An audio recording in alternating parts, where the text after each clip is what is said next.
My parents kicked me out because they only needed my sister. Years later, she drained their money and left them broke. When I refused to let them move into my house, they sued me, saying I owed them. So I, 34 male, just bought my first home. A cozy house that I worked so hard for. It's not huge or fancy, but it's mine. After years of living paycheck to paycheck and saving every penny, I finally have something to call my own. Honestly, I should be celebrating, but my parents are already trying to ruin it. To understand why this pisses me off so much, you need to know my history with them. Growing up, I wasn't just the black sheep. I was the family's personal punching bag, their built-in scapegoat for every problem under the sun. Kelly, my older sister, wasn't just the golden child. She was the crown jewel of the family. She could burn the house down. And my parents would probably hand her a marshmallow and blame me for not stopping her. It started small with stupid things that didn't make sense but still felt unfair. Like when Kelly decided to turn the living room walls into her personal art project with permanent markers. My mom walked in, saw the mess, and immediately turned to me. "What did you do?" Kelly, standing right there with a marker in her hand, chimed in, "It wasn't me. He told me to do it." Guess who got grounded for a month? Yep, me. I didn't even have a chance to defend myself before I was sent to my room. Dinner privileges revoked. Then there was the time Kelly borrowed my dad's credit card in high school and charged over $1,000 buying makeup, clothes, and a concert ticket to see some boy bands. When the bill arrived, my dad lost it. He stormed into my room, waving the credit card statement in my face, yelling about how I was reckless and disrespectful. Kelly, of course, acted shocked and horrified. "I would never do something like that," she gasped, handing over her chest like she was on some bad soap opera. It wasn't until my dad got a call from the bank about the purchases being made at a Sephora 2 towns over while I was sitting in detention at school that he realized it wasn't me. But even then, instead of grounding Kelly or taking away her privileges, my mom said she's just going through a phase. "You should have told us she was acting out sooner. Maybe then this wouldn't have happened." What? Like it was my job to babysit her and take the fall for her crimes. By the time I was 16, I knew better than to expect fairness. But the incident that broke me still came out of nowhere. My dad's car, a brand new luxury sedan, went missing from the driveway.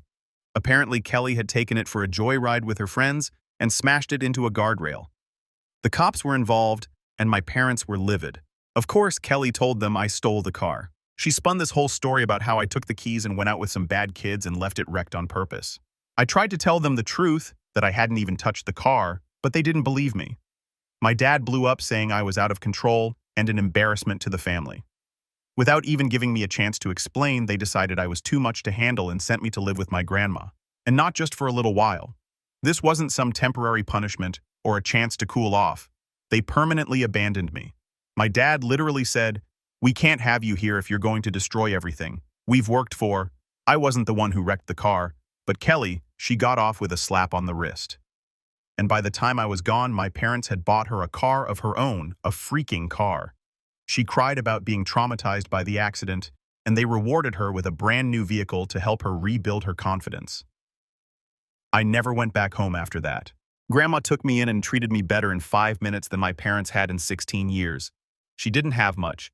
She lived in a small house with creaky floors and old furniture, but she gave me a safe space where I didn't have to constantly watch my back.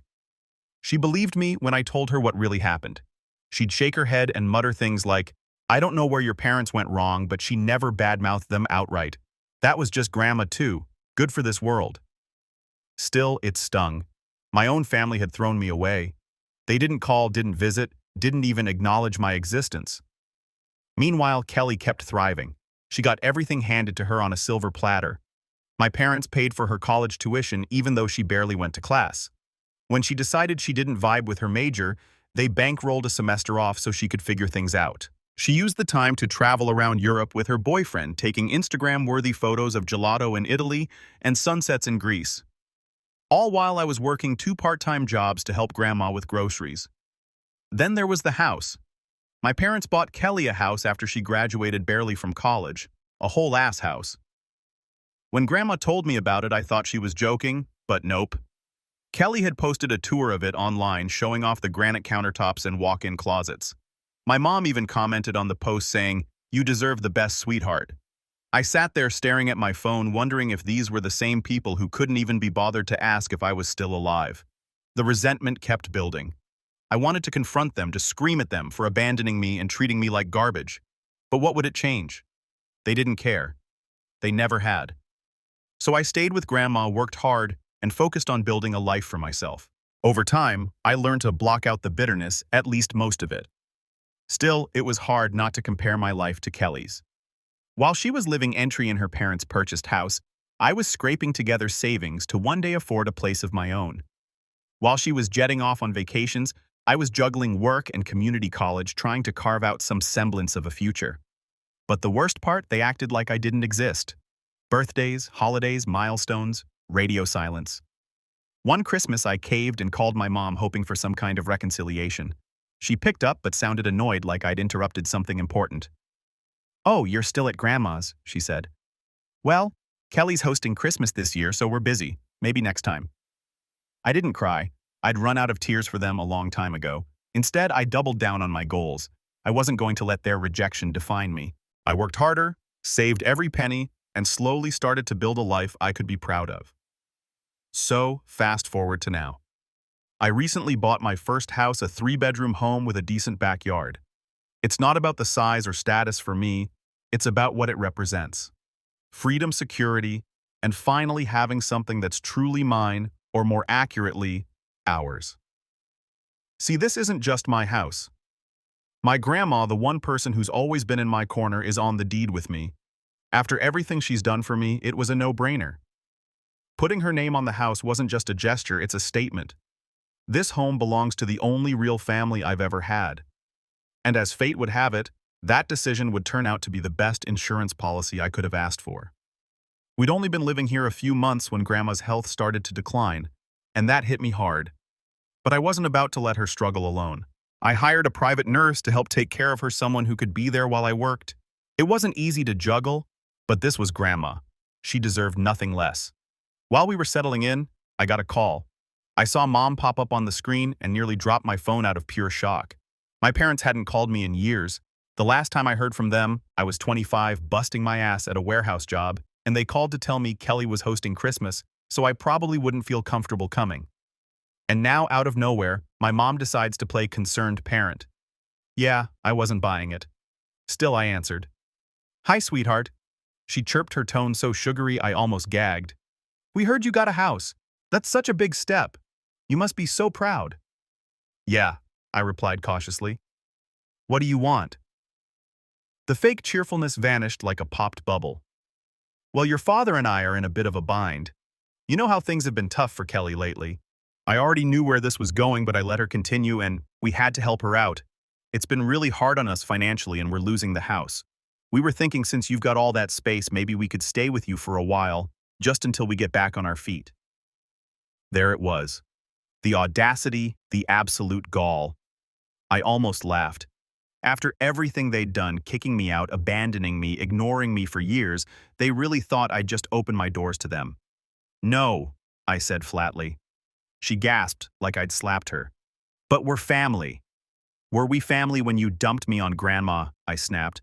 "Were we family when you gave Kelly everything and left me to fend for myself?" "Sorry, but no, I'm not your backup plan." Her tone turned icy. "I can't believe you're being so selfish. We raised you." "Grandma raised me," I corrected.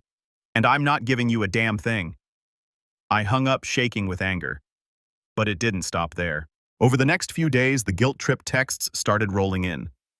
My dad sent me a novel-length message about how they'd sacrificed so much for me and how I was turning my back on my own blood.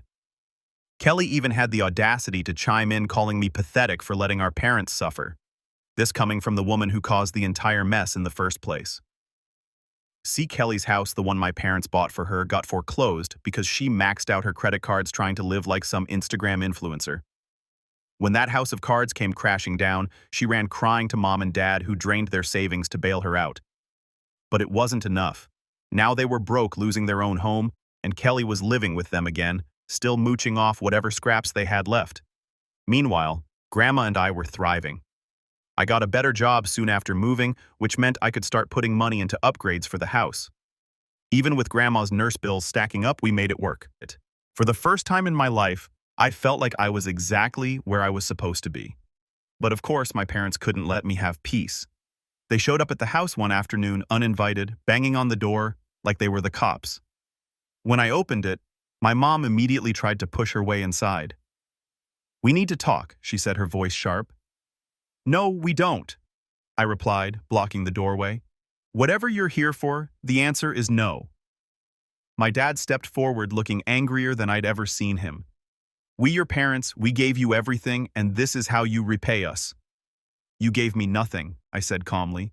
"Grandma gave me everything, and this house, it's mine and hers. You're not welcome here."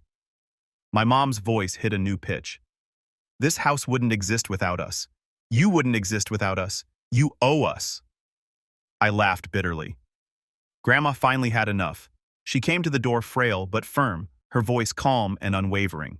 "This is our house," she said, her eyes narrowing at my parents. "And if you don't leave, I'll call the police."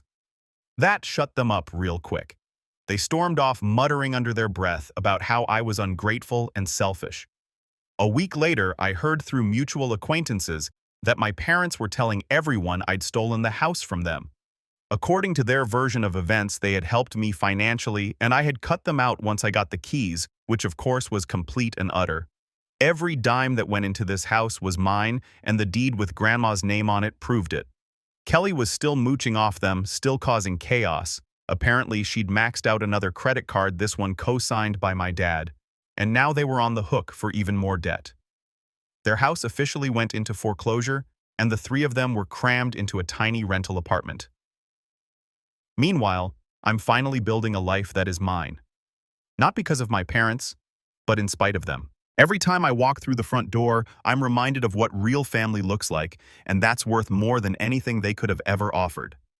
As for my parents, and Kelly, karma has a way of catching up with people. They're stuck in that tiny rental, drowning in debt and drama. And from what I hear, Kelly's already on her third big idea to get rich quick. They put in greed, selfishness, and lies. And now they're reaping exactly what they sowed. Me, I've got peace, stability, and the kind of life they'll never understand. Funny how life works, isn't it? Update. Hi Reddit, it's been a while. You won't believe what happened since my last post. I thought cutting off my parents and Kelly would be the end of their nonsense, but clearly I underestimated just how far they'd go. Okay, so fast forward a few months, and life was finally settling into a peaceful rhythm. Grandma passed away in her sleep. Losing her left a hole in my heart that I don't think will ever fully heal. But I was determined to honor her by continuing to live the life we built together. I didn't have the luxury of wallowing. She wouldn't have wanted that, and honestly, I owed it to her to keep going. But peace in my life is apparently something my parents and Kelly find intolerable. Less than a week after Grandma's funeral, they started circling like vultures. My mom called, putting on her most syrupy, sweet voice, the one she uses when she's about to try and manipulate someone. "We just wanted to check on you," she said, fake concern dripping off every word. "It must be so hard losing Grandma. She was such a special lady." I nearly laughed. The same people who hadn't visited Grandma in years now wanted to act like grieving saints. "Spare me." "I'm fine," I said, keeping my voice flat. "What do you want?" "Well," she said, dragging out the word like she was savoring it. "Your father and I have been talking, and we think it's time to come together as a family. You know, Grandma's house could be a fresh start for all of us." There it was, the real reason for the call. I didn't even let her finish her pitch before hanging up. They didn't waste time making their next move. A certified letter showed up a few days later. My parents were suing me. Their claim, since Grandma's name was on the deed, half the house was part of her estate, and they were entitled to that share as her next of kin. Never mind that I'd paid for the house with my own money. Never mind that I'd put Grandma on the deed as an honor, not because she contributed financially. It didn't matter to them. They saw an opportunity and latched onto it like parasites. I wasn't about to roll over and let them take what was mine. I called Alyssa, my lawyer. She reviewed the letter and explained that while their argument wasn't airtight, it wasn't completely baseless either. Technically, with Grandma's name on the deed, they could argue that her share was part of her estate. It didn't mean they were right, but it did mean we'd have to fight. "They're grasping at straws," Alyssa assured me. "But we'll need to be thorough. This could get messy." The first step in the legal process was discovery, which basically meant both sides had to gather and exchange all the evidence they had. I handed over everything. Bank statements showing I'd made every payment on the house, emails with the real estate agent, even texts with Grandma where we talked about putting her name on the deed as a symbolic gesture. Alyssa said it was airtight. My parents, on the other hand, decided to get creative. Their lawyer, this smug guy with slicked back hair and a bad suit, argued that since Grandma's name was on the deed, it was proof that she had a financial stake in the house. They even dug up old family photos of Grandma sitting on the porch or helping me plant flowers in the yard, claiming it was evidence that she was a co-owner. The audacity didn't stop there. They tried to twist the fact that I'd hired a nurse for Grandma in her final months into an argument that I was managing her share of the property. According to them, paying for her care wasn't an act of love. It was some kind of financial arrangement. I couldn't believe the lengths they were going to just to paint me as the bad guy. Alyssa wasn't fazed. "Let them dig their hole," she said. "The more ridiculous their claims, the easier it'll be to dismantle them in court." While the legal process crawled forward, my parents and Kelly launched a full-on smear campaign against me. Kelly, true to form, took to social media with her crocodile tears. She posted some long dramatic rant about how I was stealing the family home and leaving my poor, helpless parents homeless. The comments were filled with sympathy from people who had no idea what the real story was. Stuff like, "How could he do this to his own family?" and "Blood is thicker than water." It would have been laughable if it wasn't so infuriating. These were the same people who had kicked me out as a teenager who hadn't even visited Grandma while she was sick. And now they wanted to play the victims. The hypocrisy was almost impressive. What really got me was the way they dragged Grandma into it. My parents started telling anyone who would listen that I'd manipulated her into signing over the house. They painted me as some kind of greedy, conniving grandson who'd taken advantage of a frail old woman. It was disgusting. I didn't engage, though. I knew getting into a public back and forth would just add fuel to their fire. Instead, I focused on gathering more evidence to prove my case. Before we could head to court, the judge ordered us into mediation. Apparently, it's standard procedure to try and resolve disputes outside of court. I wasn't optimistic, but Alyssa said it was worth going through the motions. The mediator was this exhausted-looking woman who clearly dealt with family drama for a living. She started by asking if there was any way we could come to an agreement. My mom immediately launched into her pity act, talking about how they were struggling and how it was only fair that they get half the house. "Fair would have been treating me like a human being when I was a kid," I said. "Fair would have been not abandoning me when I needed you the most. You don't deserve a dime." My dad tried to step in, puffing himself up like he was going to intimidate me. "We are your parents," he said, his voice low and threatening. "We gave you life. You owe us." "I owe you nothing," I snapped. "You made your choices. Now live with them." The mediator tried to smooth things over, suggesting a compromise where I'd buy out their share of the house. I laughed out loud. "Not happening," I said. "I'm not paying them for something they never earned." After hours of going in circles, it was clear mediation wasn't going to work. The case was heading to trial, and I was ready for whatever they threw at me. The day of the trial finally arrived, and I was ready to put an end to this circus. My parents and Kelly showed up looking like they were auditioning for a daytime courtroom drama. They thought they had this in the bag? Meanwhile, I walked in with Alyssa, my lawyer, who looked calm and confident as ever. If there's one thing I learned from this whole mess, it's that having someone confident in your corner makes all the difference. Alyssa had been working tirelessly to build our case, and I trusted her completely. The room was packed with people who'd heard about the case. Thanks to Kelly's social media antics, I recognized a few faces, old neighbors, distant relatives, even a couple of my co-workers. It was surreal seeing my life put on display like this, but I kept my focus on the one thing that mattered, proving the truth. Their lawyer started with a dramatic opening statement. He painted my parents as devoted family members who had been wronged by a greedy son. He leaned heavily on the fact that Grandma's name was on the deed, claiming it was irrefutable proof that she co-owned the house. I rolled my eyes so hard I thought they might get stuck. This guy was laying it on thick, and I could tell the judge wasn't impressed. She sat there with a no-nonsense expression, her pen tapping against the desk as if she couldn't wait for him to wrap it up. The bulk of the trial was spent going through evidence. Alyssa presented everything we had. The bank statement showing every mortgage payment came from my account. The email chain with the real estate agent confirming the purchase details, and even Grandma's will, which didn't mention the house at all because she knew it wasn't hers to leave. Their lawyer tried to poke holes in the evidence, but it was like watching someone throw pebbles at a brick wall. He kept coming back to the same argument. The name on the deed proves co-ownership. Alyssa was ready for this. She brought in a real estate expert to testify that a name on a deed doesn't necessarily indicate financial contribution or ownership. It can be symbolic. The expert explained that it's not uncommon for people to add loved ones to deeds as a gesture of trust or security, especially in close-knit families. It was a devastating blow to their case. She then addressed the judge directly. "Your Honor, this isn't a case of shared ownership.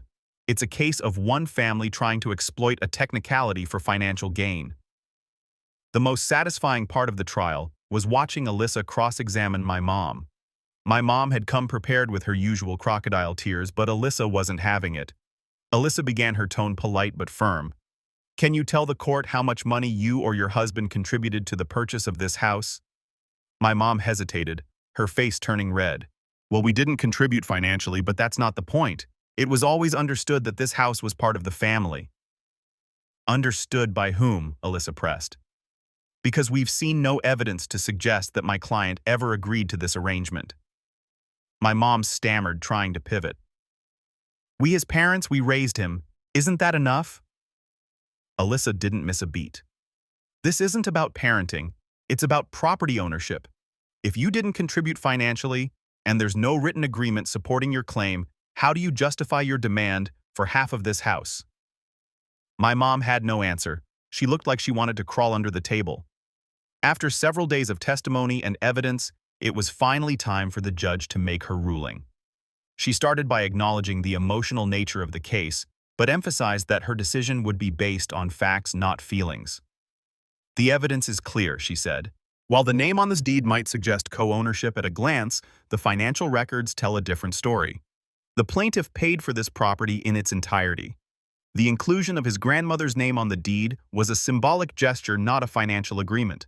As such, the defendants have no legal claim to this house." Hearing those words felt like a weight had been lifted off my chest. So glad it's over. Now the house is mine. Officially, undeniably mine. After the ruling, my parents tried to guilt-trip me one last time. My mom cornered me in the parking lot, tears streaming down her face. "How could you do this to us?" she sobbed. "We're your parents. We're struggling." "You've been struggling for years," I said coldly. "And it's not my problem. You made your bed. Now lie in it." She didn't have a response to that. Since then, I've gone completely no contact. They've tried reaching out through mutual acquaintances, but I shut it down every time. And from what I hear, my parents are stuck in their tiny rental, still blaming everyone but themselves for their problems.